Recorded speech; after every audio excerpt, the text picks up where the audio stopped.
कुछ बहुत ही important question को सॉल्व करने वाले हैं जो कि हर एक एग्जाम में बहुत बार पूछे गए हैं, उन्हीं को आज सॉल्व करेंगे। तो आइए देखते हैं। पहला क्वेश्चन आपकी स्क्रीन पे ये रहा और इसको भी सॉल्व हम करेंगे। देखो क्वेश्चन है हमारे पास कि 100 मीटर लंबे और 80 मीटर चौड़े फर्श की इस प्रकार ढकने के लिए समान लंबाई की कम से कम कितनी वर्गाकार टाइल्स की आवश्यकता होगी कि टाइल्स का कोई भाग बर्बाद ना हो। देखो देखो ये वर्गाकार मतलब होता है रेक्टेंगल। रेक्टेंगल ये कोई हॉल है और इसकी जो लंबाई है, जो लेंथ है वो है इसकी 100 मीटर और जो इसकी ब्रेड्थ होती है चौड़ाई है इसकी 80 मीटर। ठीक है, तो इसमें हमें क्या करना है, टाइल्स बिछानी है। टाइल्स ऐसे बिछानी है कि टाइल्स का कोई भी भाग जो है वो वेस्ट न जाए। और टाइल्स कैसी है, टाइल्स है ये स्केयर की तरह। स्केयर 2x2 बोलते हैं ना, 1x1, 3x3 या 4x4 की जो टाइल होती है बड़ी से बड़ी, उसको इस पे बिछाना है और एक भी टाइल जो है वो वेस्ट नहीं जानी चाहिए। तो आपने उसका आंसर बताना है। देखो या तो हमारे पास वो फॉर्मूला है लेंथी मेथड वाला, लेंथी मेथड है जिसमें हम इसका वो निकाल लेते हैं, पेरीमीटर निकालते हैं, परिमाण निकाल लेते हैं, पर बहुत ही लेंथी हो जाता है। पर एक और दो इसके शॉर्टकट मेथड है। जैसे पहला मेथड है इसका बहुत ही शॉर्टकट है, जैसे कि अगर आप इसका एचसीएफ निकालेंगे इसका तो आपका वो आंसर आ जाएगा। एचसीएफ 80 और 100 का एचसीएफ कितना होता है, 80 और 100 का एचसीएफ जो इनके बीच में डिफरेंस होता है वही इसका एचसीएफ होता है। ये शॉर्ट ट्रिक्स है, ये मैं आगे इसको बहुत अच्छी तरह डिस्कस करेंगे जब हम आगे इसका अलग से चैप्टर पढ़ेंगे। तो इसका जो एचसीएफ कितना आ जाएगा 20 और 20 इसका सही आंसर है। एक और दूसरा मेथड है, दूसरा मेथड ये है इसमें कि देखो अभी इसमें 100 मीटर लंबाई और 80 मीटर चौड़ाई और इसमें ऑप्शन दे रखे हैं आपकी स्क्रीन पे 25, 20, 15, 30। 25, 20, 15 और 30। देखो ये जो इन दोनों में से लंबाई और चौड़ाई, लेंथ और ब्रेड्थ है ना, इनमें से कोई ऑप्शन जो है वो पूरी तरह डिवाइड हो जाएगा, वही इसका आंसर आएगा। जैसे देखो 25 से क्या 80 डिवाइड होता है, पहला ऑप्शन ले लेते हैं। अगर 25 से 80 डिवाइड होता है, नहीं होता। 25 से 100 डिवाइड होता है तो ये ऑप्शन नहीं है। देखो दूसरा ऑप्शन निकाल के देखो, 20 से 80 डिवाइड होता है, हाँ जी होता है, 20 चौके 80 होते हैं। और 20 से 100 डिवाइड होता है, बिल्कुल 25 या 100 होते हैं, तो ये आपका सही आंसर। देखो 15 से 80 डिवाइड ये नहीं होता और 30 से ये भी डिवाइड नहीं होता, तो ये दो ऑप्शन गलत है। सिर्फ एक ही हमारा आंसर जो है वो सही है।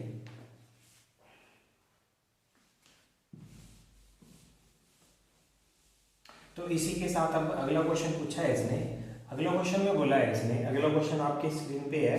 इसने बोला कि एक पिता अपने पुत्र से कहता है, देखो अगला क्वेश्चन है, एक पिता अपने पुत्र से कहता है मेरी उम्र तुम्हारी वर्तमान उम्र के बराबर थी जब तुम पैदा हुए थे। यदि इस समय पिता की आयु 36 वर्ष है तो पुत्र की आयु 5 वर्ष पहले कितना थी। देखो बहुत ही आसान क्वेश्चन है। इसको या तो हम x लेके चले, x मान के चले, या तो पिता की आयु मान ले या पुत्र की आयु मान ले, x मान के चले, तब क्वेश्चन बड़ा ही लेंथी हो जाता है, पर उस तरीके को हम फॉलो नहीं करेंगे। हम बहुत ही आसान सी अप्रोच लगाएंगे इस क्वेश्चन में और चंद सेकंडों में ये क्वेश्चन सॉल्व हो जाता है। देखो क्वेश्चन देखा और क्वेश्चन सॉल्व हो गया। इसके ऑप्शन देखो, इसके ऑप्शन है, पहला ऑप्शन है 13, दूसरा है 15 और तीसरा ऑप्शन है 17 और अगला है 20 है। तो अभी इसकी आयु कितनी है 13 और इसमें बोला वर्तमान से कितनी 5 वर्ष पहले। अच्छा 5 वर्ष पहले 13 थी तो अभी कितनी हो गई, इसमें 5 और ऐड कर देते हैं तो 13 और 5 कितने हो गए 18 वर्ष हो गई। तो 18 वर्ष जब इसकी आयु होगी तो इसकी पिता की तो आयु दे रखी है कितने 36 वर्ष, तो 18 दूना कितने हो गए 36 वर्ष। तो आगे ना बोला कि अभी जो तुम पैदा हुए, जब ये बाप 18 साल का था तो तुम पैदा हुए थे। ठीक है, तो ये ऑप्शन आपका बिल्कुल सही है। इस तरह शॉर्ट अप्रोच है इसको सॉल्व करने में।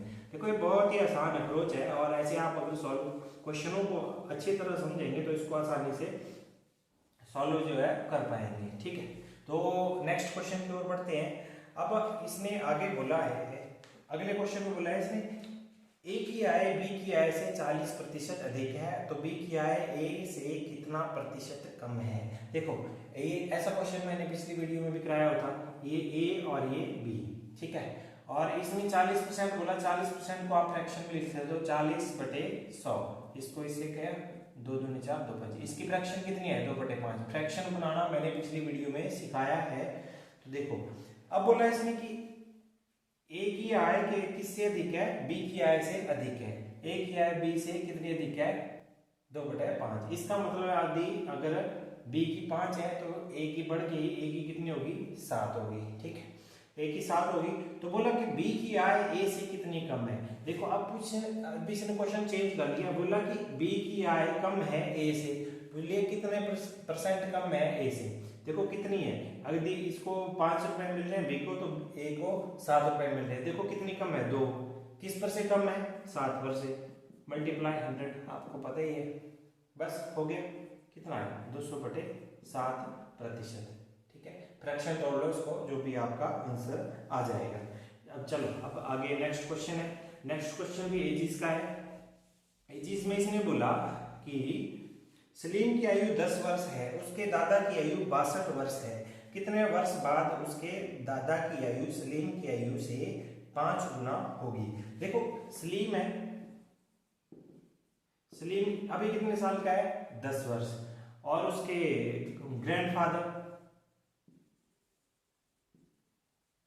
ग्रैंडफादर की आयु कितनी है, 62 वर्ष। अभी इसकी दादा की आयु कितनी है, 62 वर्ष। अच्छा, इसने बोला कितने साल बाद ये इसके आयु की 5 गुना हो जाएगी। देखो देखो इसमें भी वही चीज है कि हम ऑप्शन ले लेते हैं। ऑप्शंस कितने हैं, 6, 5, 4 और 3, ये ऑप्शन है आपके पास। तो कितने वर्ष बाद ये इसकी 5 गुना होगी ग्रैंडफादर की आयु। देखो अभी आप 62 है यहाँ पे, अभी शॉर्ट तरीके से देखो, ऑप्शन पे भी नजर रखो और क्वेश्चन पे भी नजर रखो। देखो अभी ग्रैंडफादर 62 के हैं, तो 3 साल बाद कितने के होने वाले हैं, 65 क्यों लिया, क्योंकि 65 हमें पता है कि ये मोस्ट प्रोबेबली, अगर हम 13 5 65, हमें जो टेबल है वो भी याद है ना, हम टेबल पढ़ते हैं 13 5 65, तो 5 गुना है। इसका मतलब जब ये बेटा 13 साल का हो जाएगा तो ये दादा कितने का हो जाएगा, 65 साल का। इसका मतलब 3 साल का गैप है, 3 साल में ही ये इसका 5 गुना हो जाएगा। ठीक है, तो इसका आंसर है ये। ठीक है, क्वेश्चन देखा और क्वेश्चन सॉल्व हो गया। या तो ज्यादा हेल्प की जरूरत पड़े तो हम ऑप्शन से इसको उठा लेंगे और इसको अच्छी तरह सॉल्व कर लेंगे। अब देखो अगला क्वेश्चन है, बस इसको सॉल्व करने की यही एक अप्रोच है, या तो ऑप्शन देख लो या तो क्वेश्चन को अच्छी तरह समझ लो। उसमें देखो कि उसमें पूछा क्या गया है। पहले हमारा काम है क्वेश्चन को समझना। क्वेश्चन में पूछा क्या है, क्वेश्चन बोल क्या है, मेन थीम है क्या, बस उस अप्रोच को पकड़ो। उसको एक बार जब आप समझ गए ना, आप खुद फील लग जाएंगे करने, तो क्वेश्चन खुद ही सॉल्व हो जाएगा आसानी से। चलो नेक्स्ट क्वेश्चन है। नेक्स्ट में बोला इसने कि आयताकार मैदान का जो लंबाई है वो 90 मीटर और चौड़ाई है वो 70 मीटर है। ये वैसे ही आ गया, आयताकार आयत होती है ऐसी, रेक्टेंगल आप इसको बोलते हैं, जैसा कमरा होता है ना, कमरे का हॉल, वैसे ही है।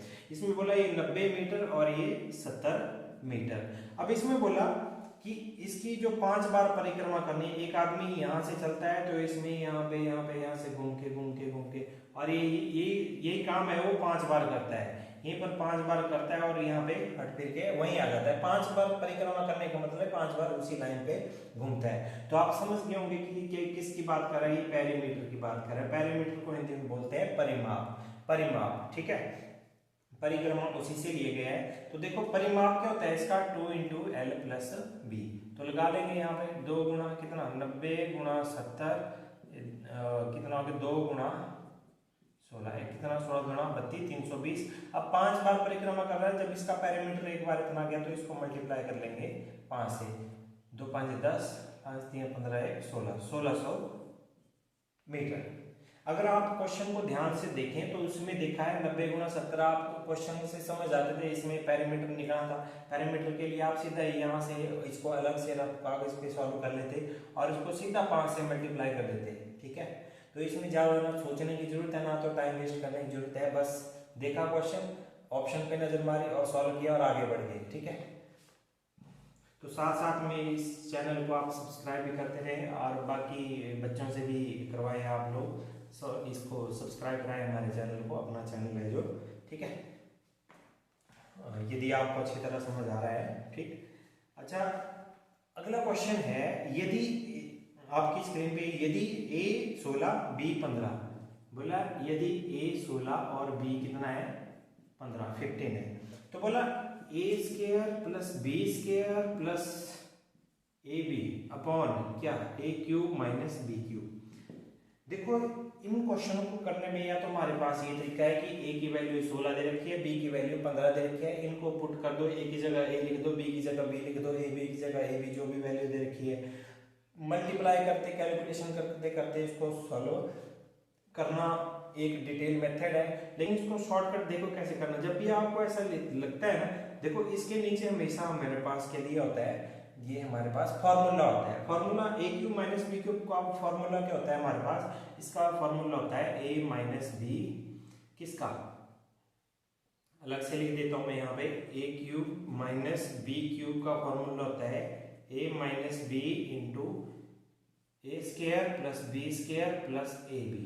ठीक है, ये इसका फॉर्मूला है। और इस फॉर्मूले की जगह हम इसको लिख देंगे यहाँ पे, तो क्या आ जाएगा, ये पे कर देता हूँ मैं शॉर्ट सीधा ही, देखो यहाँ पे लिख दिया मैंने ए माइनस बी और यहाँ पे आ गया A square plus B square plus A B. देखो ये सीधा इससे कट रहा है, इससे कट रहा है, ऊपर क्या बच गया मैं 1 अपॉन क्या ए माइनस बी, इधर क्या बच गया है 1 अपॉन ए कितना है 16 माइनस 15, ये क्या आ गया हमारे पास 1 बटे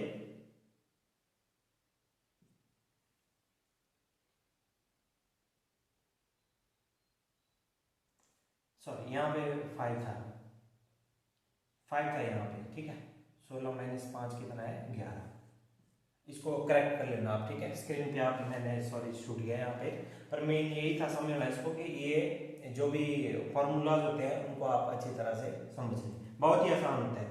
नीचे आपका फॉर्मूला दिया होता है और ऊपर इसका सॉल्यूशन दिया होता है। ठीक है, चलो नेक्स्ट क्वेश्चन है, नेक्स्ट क्वेश्चन की ओर बढ़ जाते हैं। नेक्स्ट क्वेश्चन भी इंपॉर्टेंट है। देखो अभी अगला क्वेश्चन में बोल रहा है जो आपकी स्क्रीन पे है, अगला क्वेश्चन में बोला कि एक चींटी 3 मीटर चलती है। देखो यहां से कोई चींटी है वो 3 मीटर चली, ठीक है, और एक वृक्ष पर चढ़ जाती है, वृक्ष पर चढ़ गई और वृक्ष कितना है 4 मीटर, वृक्ष पे चढ़ गई 4 मीटर। देखो चींटी यहां से चली 3 मीटर, यहाँ पे चली और यहाँ से एक वृक्ष पर चढ़ गई और 4 मीटर चढ़ गई। बोला यहाँ से कितनी दूरी पे है।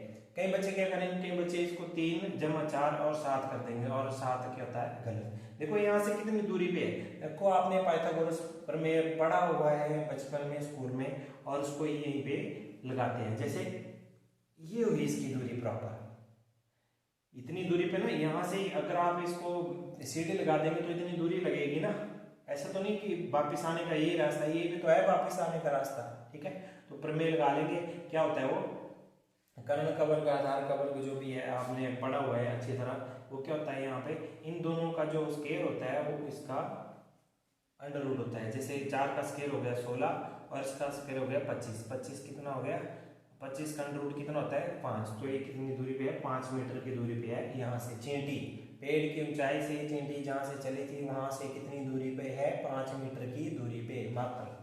ठीक है, तो आई होप सो आपको अच्छी तरह समझ आया हो ये क्वेश्चन। देखो अगला भी क्वेश्चन बहुत ही ज्यादा महत्वपूर्ण है आपके लिए पेपर पॉइंट ऑफ व्यू से, जो एक हर एक एग्जाम में पूछा जाता है, बार बार पूछा गया है क्वेश्चन और आपकी स्क्रीन पे है। इसमें बोला हुआ है नमक के 120 लीटर घोल में नमक और पानी का अनुपात 3:5 है। इसे 6 घंटों तक धूप में सुखाया जाता है और अब इसका अनुपात जो है उल्टा हो जाता है, रेशियो इसकी उल्टी हो जाती है। इस प्रक्रिया में कितने पानी वाष्पीकरण हुआ, वेपराइज कितना हो गया है पानी। देखो 120 लीटर क्या है घोल है, 120 लीटर घोल है, ये कोई गिलास या मान लो जो भी है, इसमें आपने नमक का घोल है और ये नीचे नमक है। आफ्टर इसके वाष्पीकरण की ये पानी जैसा उड़ गया और नीचे पानी का पानी नमक रह गया। अच्छा, इसमें बोला 6 घंटों तक धूप में रखा जाता है तो अनुपात इसका उल्टा हो जाता है। देखो अभी इसमें रेशो कितनी दे रखी है, सॉल्ट और वाटर, सॉल्ट और वाटर की जो रेशो दे रखी है वो इसमें दे रखी है 3:5। ठीक है, 3:5। अगर आप इसको वैसे करें सॉल्व करें तो इसका 5 और 3 कितना हो गया 8, तो 8 यूनिट किसके बराबर है, 8 यूनिट है ना टोटल, तो 120 के बराबर है, तो 1 यूनिट कितना 15 के बराबर है। तो अब 15 3 जा कितने हो गए, 15 3 45, 15 5 75। इसका मतलब अभी जो है इस घोल में सॉल्ट जो है 45 है और वाटर है 75 लीटर है। अच्छा, इसमें जो है अनुपात अभी उल्टा हो गया, अनुपात उल्टा हो गया, इसका मतलब 5:3 बन गया यहाँ पे, 5:3 बन गया यहाँ पे इसका रेशियो जो भी है इसका घोल का। अच्छा देखो, पानी सिर्फ अभी इसको इस लाइन को ध्यान से समझना, इस कंसेप्ट को ध्यान से समझना कि सिर्फ पानी वाष्पीकरण हुआ है, सॉल्ट का वाष्पीकरण नहीं हुआ है, इस बात को ध्यान से समझे।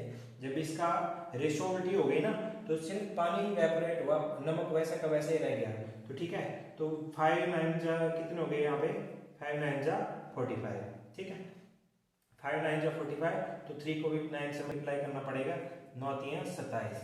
तो कितना लीटर घोल था ये, 75 लीटर। 75 लीटर पानी था, तो 75 में से 27 उड़ गया, कितना बचा आपके पास, 7 8 15, 2 4 6 48 लीटर, ठीक है,